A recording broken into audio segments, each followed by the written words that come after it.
ভাই বলি বন্ধুরে বলি কত আপন না, ভাবিয়া চিন্তা করিয়া দেখিলাম মাওলা, ওই অন্ধকার কবরে আপনি ছাড়া কেহ আপন হবে না। ربنا آتنا في الدنيا حسنة وفي الآخرة حسنة وقنا عذاب النار رب ارحمهما كما ربياني صغيرا سبحان ربك رب العزة عما يصفون وسلام على المرسلين والحمد لله رب العالمين। ওয়ালাইকুম আসসালাম রহমতুল্লাহ। আগে মাইক যেভাবে ছিল এইভাবে রাখেন। আলহামদুলিল্লাহ আলহামদুলিল্লাহ নাহমাদুহু ওয়া নাস্তাঈনুহু ونستغفره ونؤمن به ونتوكل عليه ونعوذ بالله من شرور أنفسنا من يهده الله فلا مضل له ومن يضلله فلا هادي له ونشهد أن لا إله إلا الله وحده لا شريك له ونشهد أن محمدا عبده ورسوله أما بعد فأعوذ بالله من الشيطان الرجيم بسم الله الرحمن الرحيم وما خلقت الجن والإنس إلا ليعبدون صدق الله العلي العظيم। সবাই দুরূদ শরীফ পড়ি। আল্লাহুম্মা وحبيبنا ومولانا محمد صلى الله عليه وعلى آله وأصحابه وبارك وسلم. اللهم صل على سيدنا ونبينا شفيعنا وحبيبنا ومولانا محمد صلى الله عليه وعلى آله وأصحابه وبارك وسلم. اللهم صل على سيدنا ونبينا وشفيعنا وحبيبنا ومولانا محمد صلى الله عليه وعلى آله وأصحابه وبارك وسلم. শুকরিয়া আদায় করতেছি মহান রব্বুল আলামিনের দরবারে। রব্বুল আলামিন বৃষ্টি বর্ষার মধ্যেও কষ্ট স্বীকার করে দিনী মাহফিলে আসার বসার, দিনী আলোচনা করার, শোনার তৌফিক আল্লাহ দান করছেন। শুকরিয়া তার সবাই বলি আলহামদুলিল্লাহ। যেই ইবাদতের ভিতরে কষ্ট যত বেশি তার সওয়াবও তত বেশি। হাদিসের ভিতরে আল্লাহ রাসূল সাল্লাল্লাহু আলাইহি ওয়াসাল্লাম বলছেন, মোমেন বান্দাবান্দি তাদের যদি একটা কাটার গুতাও লাগে এর মাধ্যমে গুনাহ মাফ হয়ে যায়। কিয়ামতের ময়দান আল্লাহ রাব্বুল আলামিন বান্দাবান্দিকে মাফ করার জন্য ওসিলা তালাশ করবে। এই এরকম করেন কেন? কি হিসাব? বসেন, ওখানে বসেন। শুরু করছে সামনে।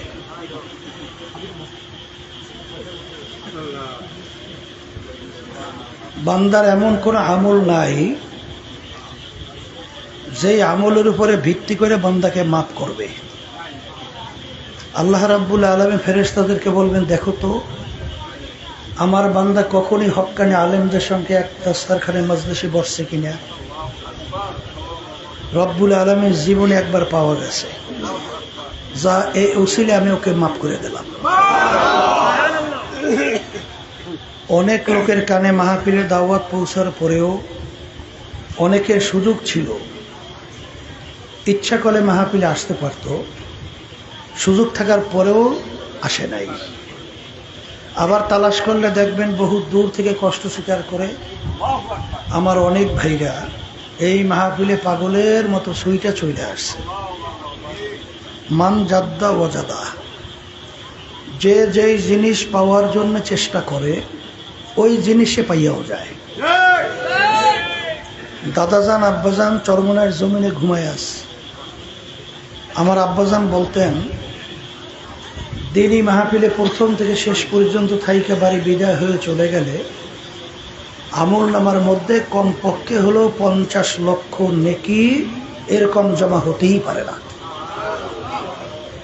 নিয়ত যাদের সহি, আল্লাহকে রাজি খুশির উদ্দেশ্যে যারা আসছি, আল্লাহ রাব্বুল আলামিন তাদের আমল নামার মধ্যে লক্ষ লক্ষ নেকিও দান করবে।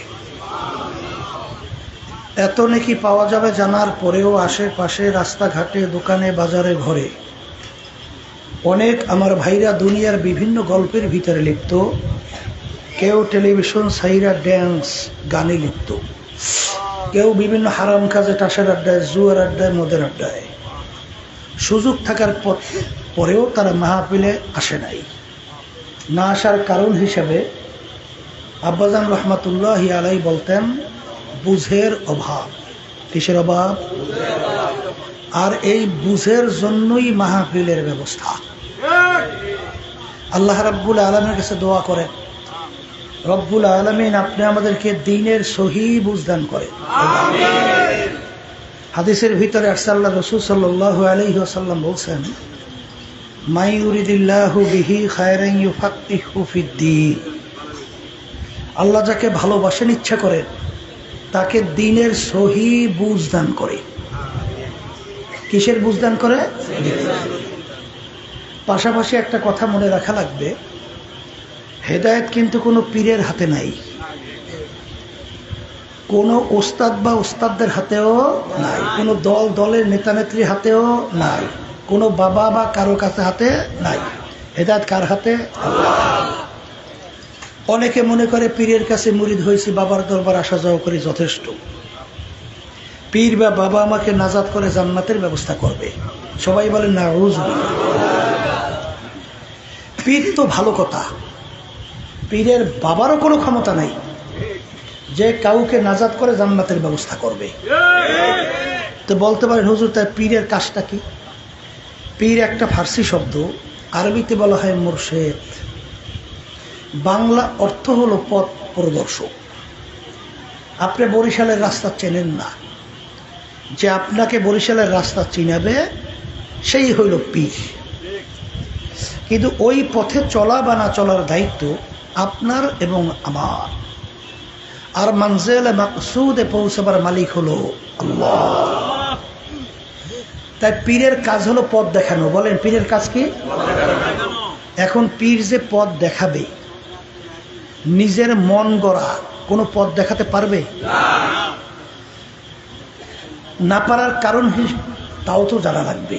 আল্লাহ রাসূল সাল্লাল্লাহু আলাইহি ওয়াসাল্লাম বলছেন, তারাকতু ফীকুম আমরাইন লাম তাদিল্লু মা তামাসসাকতুম বিহিমা, কিতাবুল্লাহ ওয়া সুন্নাত রাসূল।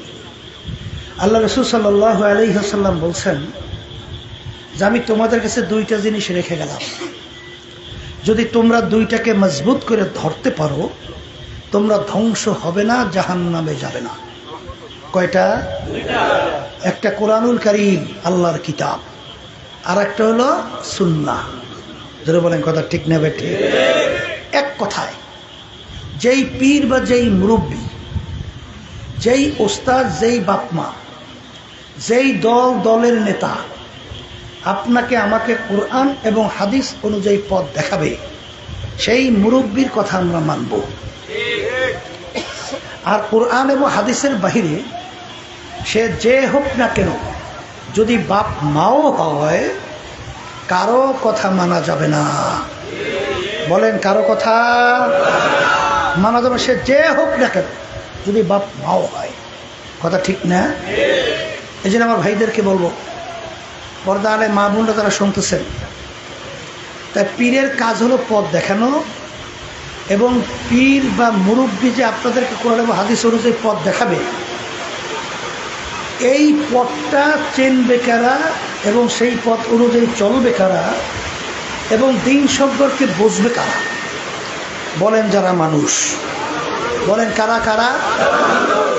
আর সুরাতে মানুষ ভিতরটা আবু জাহাল, উতবা সাহেবা, আবু লাহাব মার্কা, এরা কিন্তু বুঝবে না। যারা বলেন কথা ঠিক কিনা? আবু জাহালের নাম শুনছেন? আবু জাহাল শুনছেন? অর্থ কি? মূর্খের বাপ। আবু জাহাল শব্দের অর্থ কি? বলেন বলেন। মূর্খের বাপ। আচ্ছা বলেন তো, কোন বাপ তার সন্তানের নাম মূর্খের বাপ রাখে? হ্যাঁ, কিন্তু ইতিহাস পড়লে দেখা যায় তার উপাধি ছিল আবুল হেকাম, বুদ্ধিমানের বাপ। তাহলে মূর্খের বাপ, এই কথাটা কোথার থেকে আসলো?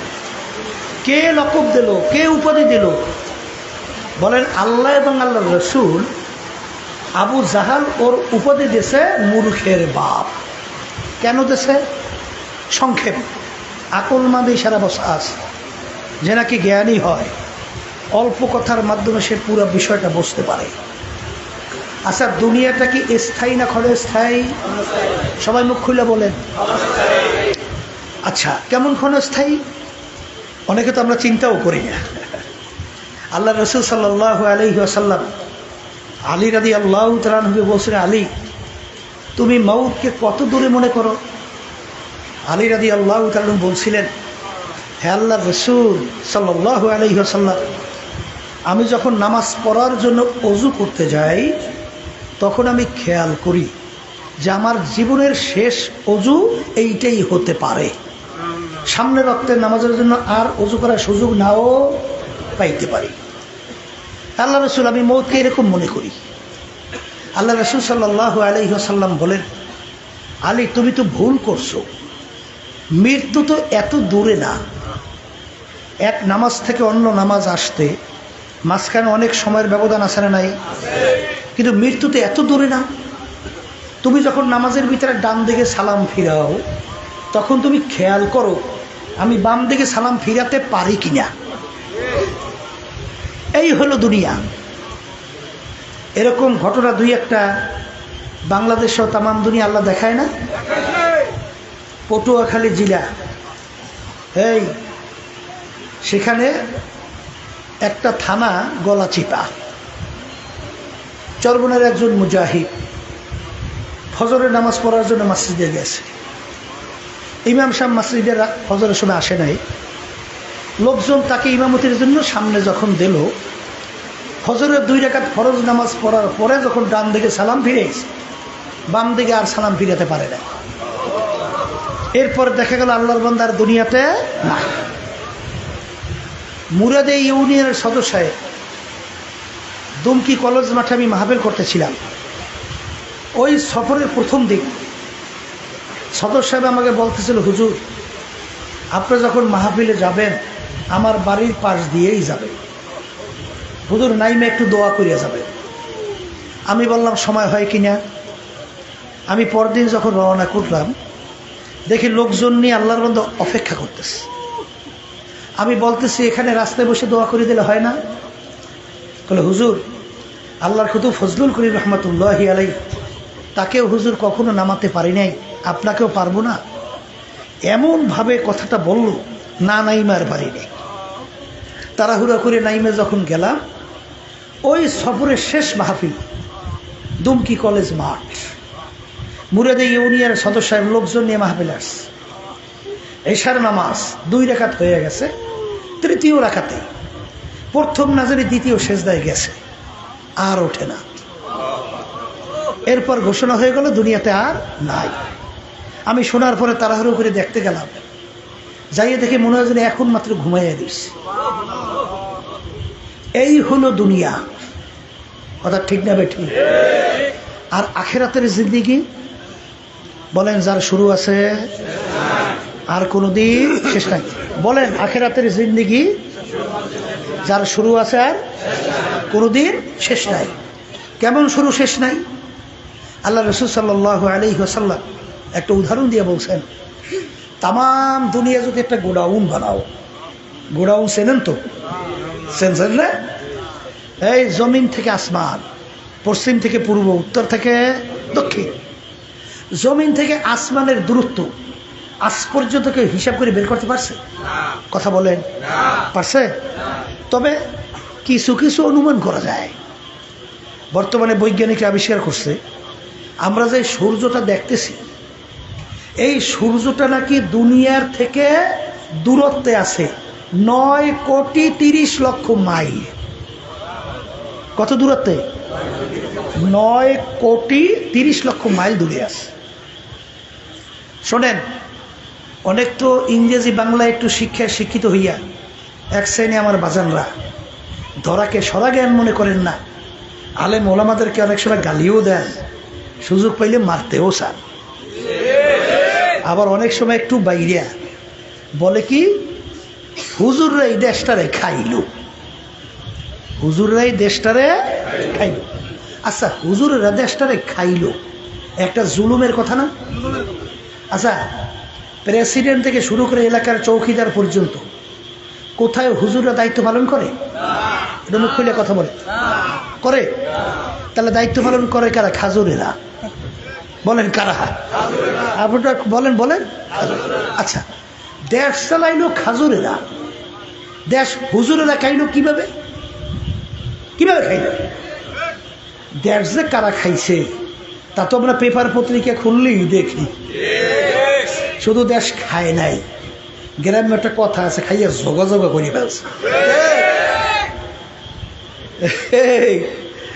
বিভিন্ন জায়গায় বেগমপাড়া তৈরি করে, দেখে না বাংলাদেশ সবচেয়ে বড় বড় পদে দায়িত্ব পালন করছে। এখন ওই যে কয়না থলের বিড়াল বেরোইয়ে আসছে। আহারে আফসোস, আমার ভাইরা রিক্সা চালায়, রাস্তার ভিতরে রোদ্রে মাথার ঘাম টপ টপ করে পড়তে থাকে। ঠেলা গাড়িওয়ালা আমার বাজানরা রাস্তায় ঠেলা গাড়ি ঠেলে, কত কষ্ট করে সম্পদ টাকা উপার্জন করে। সেই টাকা ভ্যাট ট্যাক্স জমা হয় সরকারি ফান্ড, আর ক্ষমতায় যাইয়া ওই চেয়ারে বৈশা আজকে লুটপাট কইরা বাংলাদেশের টাকা বিদেশে বেগম পাড়া তৈরি করে। দেশ হুজুররা খাইছে না খাজুররা খাইছে?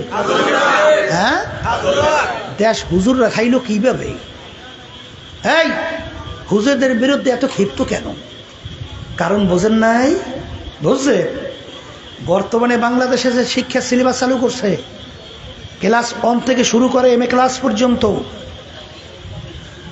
পুরা শিক্ষার ভিতরে কোথাও শিখায় নাই আমার সৃষ্টিকর্তা কে,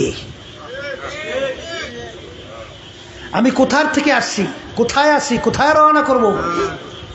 নবীদের ইতিহাস, সাহাবায়ে কেরামদের ইতিহাস, আল্লাহর ওলিদের ইতিহাস সব উঠাই দিস। উঠাই দিয়ে কি ঢুকাইল? মিথ্যা ইতিহাস। আমরা মুসলমান নাকি ভারত উপমহাদেশে, আমরা নাকি বহিরাগত। নাউজুবিল্লাহ বলে। আর ভারত উপমহাদেশের ভিতরে সবচেয়ে বড় অবদান হলো ওলামায়ে কেরাম হক্কানি। যেই কথা আমি বলতে চাইছিলাম, ওরা আমাদের ক্ষিপ্ত কেন তা জানেন? বর্তমানে শিক্ষা সিলেবাসের ভিতরে ঢুকেছে ট্রান্সজেন্ডার। ট্রান্সজেন্ডার বুঝেন? ট্রান্সজেন্ডার বলা হয় একটা মেয়ে যদি মনে করে মনে মনে আমি ছেলে, সে নাকি ছেলে হয়ে যাবে। আর একটা ছেলে যদি মনে করে আমি মেয়ে, তা সে নাকি মেয়ে হয়ে যাবে। এখন যে মেয়ে হয়েছে মনে মনে ছেলে, সে তো আর একটা মেয়ের কাঁধের ভিতরে হাত দিয়ে হাঁটবে, চিন্তা করবে আমিও মেয়ে সেও মেয়ে। আবার একটা মেয়ে যখন মনে করবে আমি ছেলে, ও তো পুরুষের কাঁধে হাত দিয়ে হাঁটবে, তখন ও কি মনে করবে? আমিও মেয়ে, আমিও ছেলে, ও ছেলে। অর্থাৎ বোঝেন নাই? বুঝি। অবাধ যৌনচর, পশুদের মতো আচরণ। এই যে পাশ্চাত্য দেশগুলো, প্রেসিডেন্ট থেকে শুরু করে এলাকার চৌকিদার পর্যন্ত কেউ দাবি করতে পারে না সন্তানটা আমার, কেউ দাবি করে শক্তি নাই, সব জানুজে ভরা। ওই নীতি আদর্শ কালচার আমাদের দেশে বাস্তবায়ন করতে চায়। এমনকি ট্রান্সজেন্ডারের মাধ্যমে পুরুষে পুরুষে বলেছে না, আবার মহিলা মহিলায় বলেছে না। আপনারা শুনছেন করে দিন, এখন দেখতেছেন। আল্লাহ রাব্বুল আলামিন যে কোরআনুল কারীমের ভিতরে বলছেন, উলাইকা কাল আনআম, এরপরে আমার মালিক বলেন বাল হুম আযাল, এক শ্রেণী মানুষ চতুষ্পায় জানোয়ারের মতো। এরপরে আল্লাহ বলতেছেন চতুষ্পায় জানোয়ারের মতো না, তার চেয়েও খারাপ। কে বলছেন? আপনাদের কাছে জিজ্ঞেস করি, আপনাদের এলাকায় বলদ গরু আছে? বলদ গরু আছে না? বলদ কুত্তা আছে? কয় আছে? আচ্ছা আচ্ছা, আপনারা কেউ শুনছেন কিনা জানি না, দেখছেন কিনা জানি না, বলদ গরু মেলামেশা করে দেখছেন কিনা? বলদ কুত্তাটা মেলামেশা করে দেখছেন কে? আছে? কয় দেখছেন? তাহলে কুত্তা বলদ মেলামেশা করে না, আর বলদ গরু এরাও মেলামেশা করে না। তো এখন ওরা বলে বলদে মেলামেশা করবে, তা আল্লাহ তো বলছে বালহুম আদল। এখন তো বাস্তব হয়ে গেছে কুত্তার চেয়েও খারাপ। আপনারা বলে কথা ঠিক না? ঠিক। এই জন্য আমার বাজানদেরকে বলবো, ওরা চাইতেছে জারজের ফোটাক বাড়াবে, আর চাইতেছে সুদ প্রতিটা ব্যক্তি পর্যায় পর্যন্ত ঢুকাইয়া দেবে। কথা ঠিক না?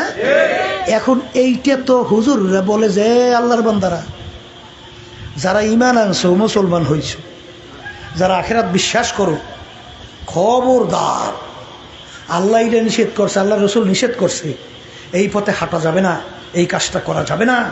এই হুজুরা বাধা দেয় কা, এই জন্য হুজুর এই দেশটা রেখাইলো। কি কথা ঠিক না?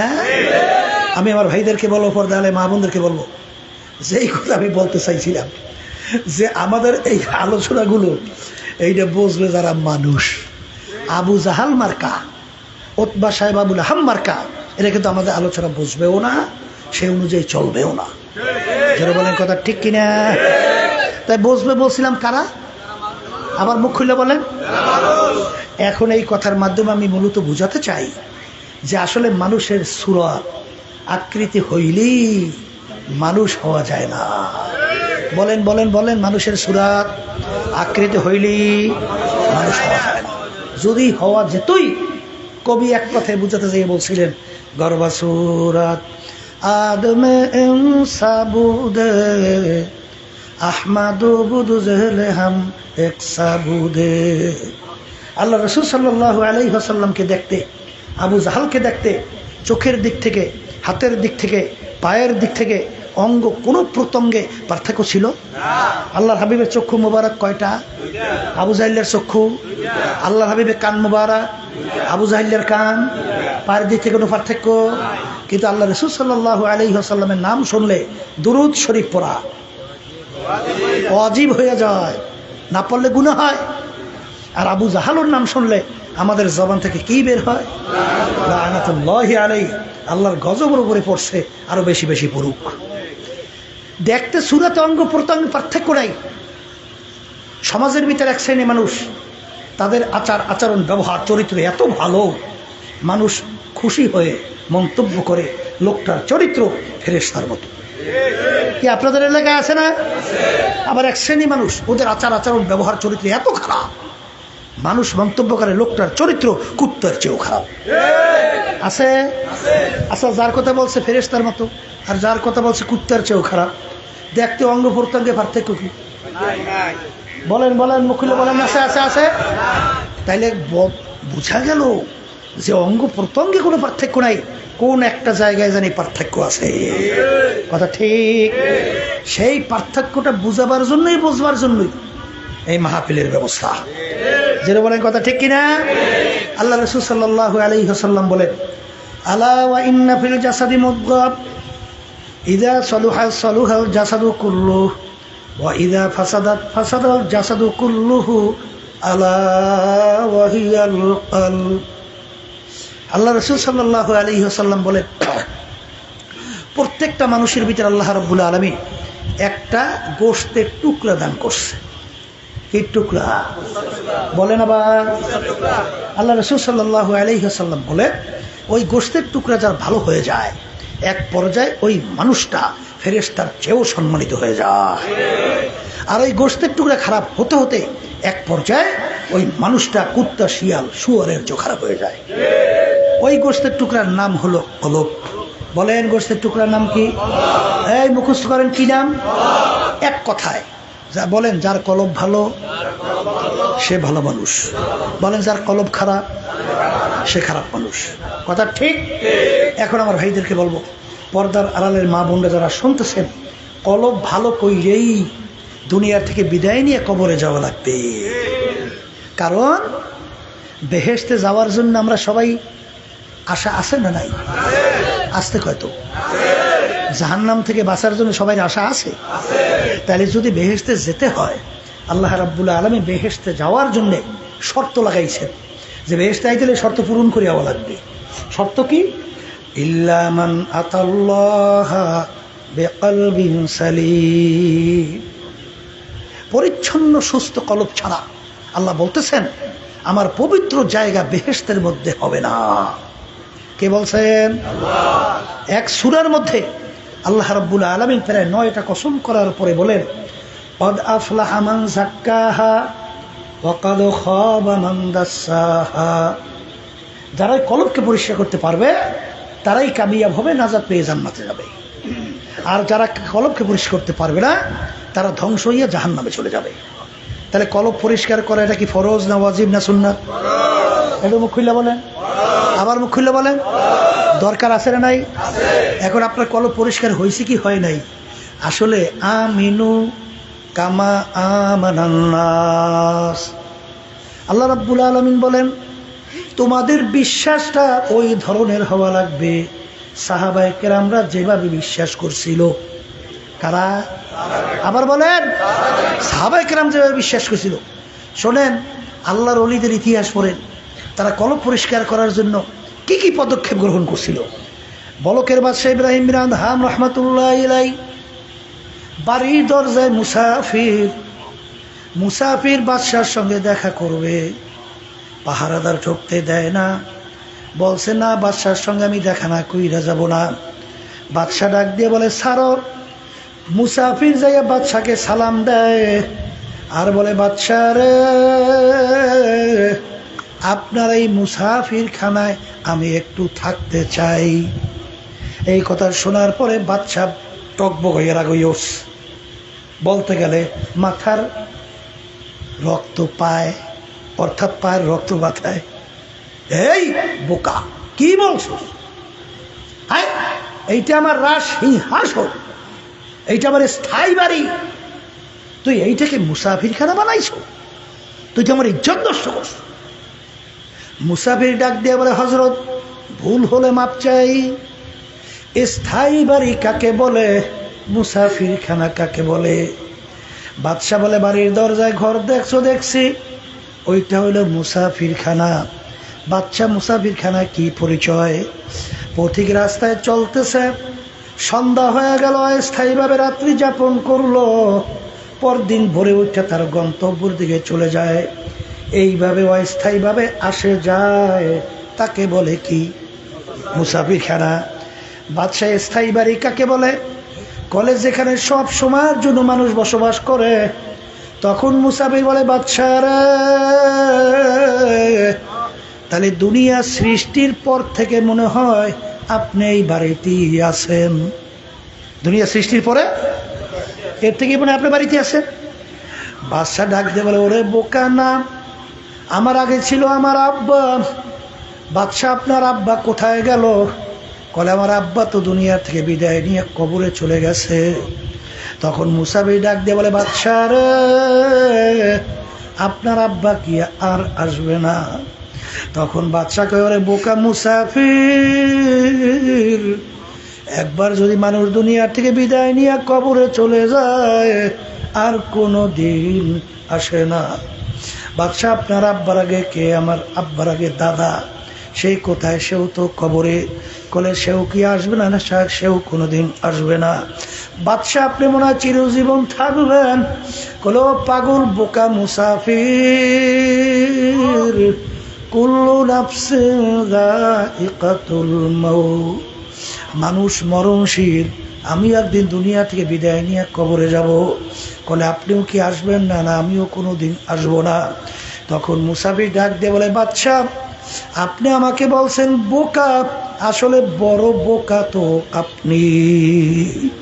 ও বাদশাহ, আপনার বাড়ির দরজায় মুসাফির খানা, একবার মানুষ থাইকা চইলা গেলে আবার এসে ইচ্ছা করলে থাকতে পারে, কিন্তু আপনার এই মুসাফির খানা থেকে যদি একবার কেউ বের হয়ে যায় আর কোনো দিন আসে না। মুসাফির হাম সব হ্যায়, কবর আখের ঠিকানা, কোই আগে রওয়ানা হ্যায়, কোই পিছে রওয়ানা। বলার সঙ্গে সঙ্গে বাদশার চিন্তার পরিবর্তন ঘটে গেল। আমি এই বাদশাহী দিয়ে কি করব? আমি এই সম্পদ দিয়ে কি করব? এই সম্মান দিয়ে কি করব? এ তো দেখতে না দেখতে শেষ হইয়া গেল।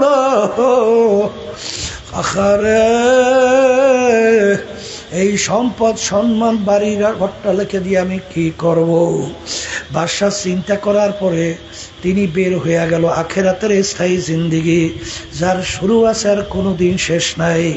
ওই জিন্দিগির সম্বল কামাই করার জায়গা দুনিয়ায়, আর দুনিয়া মাজরাতুল আখিরা। এই দুনিয়ায় থাকা অবস্থায় আখেরাতের সম্বল কামাই করার পরে রওনা করা লাগবে। তিনি চিন্তা করে আমার হক্কানি আলেমের কাছে যাওয়া লাগবে, তারপর দুনিয়াতে আমি আল্লাহর হুকুম মাইনা নবীর তরিকা অনুযায়ী চইলা আমার কলবকে পরিষ্কার কইরা তারপর দুনিয়া থেকে বিদায় নিয়ে কবরে যাওয়া লাগবে। পীরের কাছে যাইয়া বলে, হুজুর আমাকে সবক দেন, আমি যেন মানুষ হইতে পারি। হুজুর তাকে লাকড়ি টানার দায়িত্ব দিল। বলকের বাদশাহ ইব্রাহিম বিন আদহাম রহমাতুল্লাহ আলাইহি এখন লাকড়ি টানার কাজ করতেছে। বাজান, আরে ঘটনা, আরে সপ্তমীটা দরকার, আলোচনা আমাদের বুঝের জন্য। বাজান ডাক দিয়ে একজনে বলে, বাদশাহ পীর সাহেব হুজুরকে বলে, হুজুর বলকের বাদশাহ ইব্রাহিম বিন আদহাম রহমাতুল্লাহ আলাইহি তার এখন আত্মশুদ্ধি হয়ে গেছে, তারে এখন কেন বিদায় দেন না?